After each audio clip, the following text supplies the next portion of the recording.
Welcome to the 24th Sunday after Pentecost, Sunday, November the 3rd, 2024. This is the Manna at the Tap podcast, where we as a community actively seek the spiritual nourishment our souls crave. The daily lectionary reading we explore together is the manna designed to nurture our spiritual growth and provide the sustenance our souls need. I'm Gloria, your fellow traveler on this spiritual journey, and together we share insights and interpretations from these readings that enrich our spiritual lives. The book of Ruth is one of only two books in the Bible titled with a woman's name. It is a gritty story about poverty, loss, risk, and survival. It contains themes of loyalty, companionship, and movements from emptiness and death to fullness and life. Today's lectionary reading is Ruth chapter 1, verses 1 to 18. As we journey with the book's main characters, Naomi going home to Bethlehem and Ruth leaving Moab behind. The story is set in the time of the Judges when Israel was a small, fragmented nation without a king to guide and direct it. Life was chaotic, and everyone did what seemed right in their own eyes. A central theme in the book of Ruth is migration, a journey driven by hunger. Naomi, her husband Elimelech, and her two sons, Mahlon and Chilion, must leave Bethlehem, which in Hebrew means house of bread, because there is a famine in the land. And they will journey to the country of Moab to seek food. The couple must have thought deeply about their decision to move to Moab because the people of Moab were reviled in the Old Testament.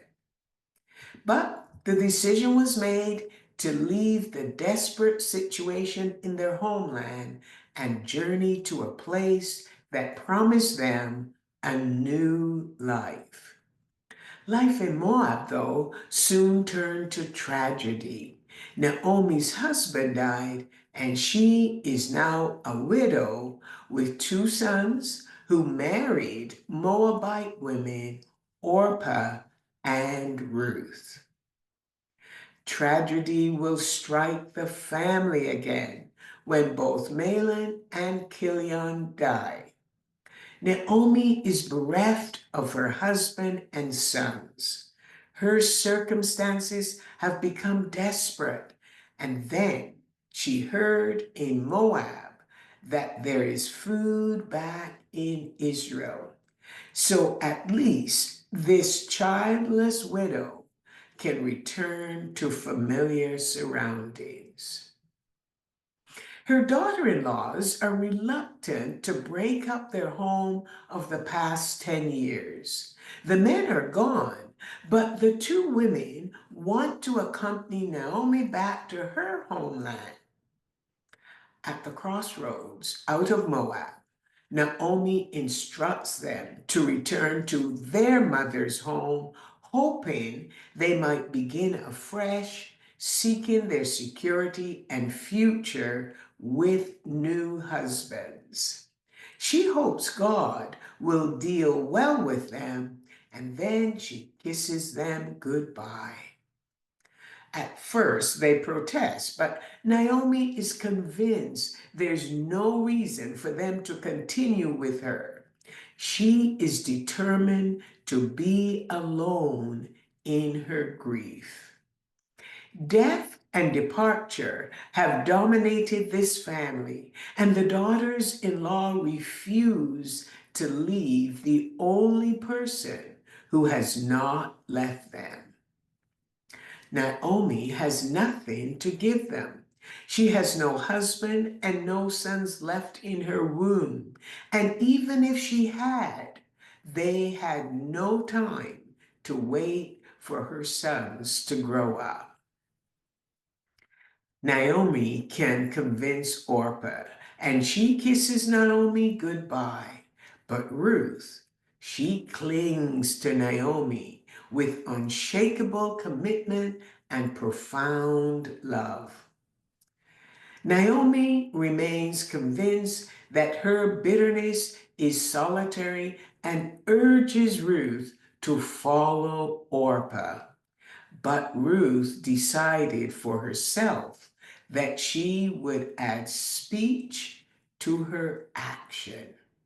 She promises Naomi that she will go with her, to lodge with her, to make Naomi's people her people, and Naomi's God her God, and even to die and be buried with Naomi. As if that is not enough, Ruth invokes a curse on herself in Yahweh's name. May the Lord deal with me, be it ever so severely, if even death separates you and me. Ruth is in this relationship for the long haul, and nothing Naomi has said will cause her to change her mind. Naomi realizes she has been defeated in her quest to be alone. But it is not, but it is unclear if she's happy about it or if she's happy with Ruth. Ruth is also a widow who loved Naomi's son, and she too is filled with the grief of leaving her family behind, the loss of her husband, and the emptiness of them not having a child. Pain is not easily overcome, nor is it easily shared. The narrator records that Naomi said no more to Ruth, and they continued the journey together in silence.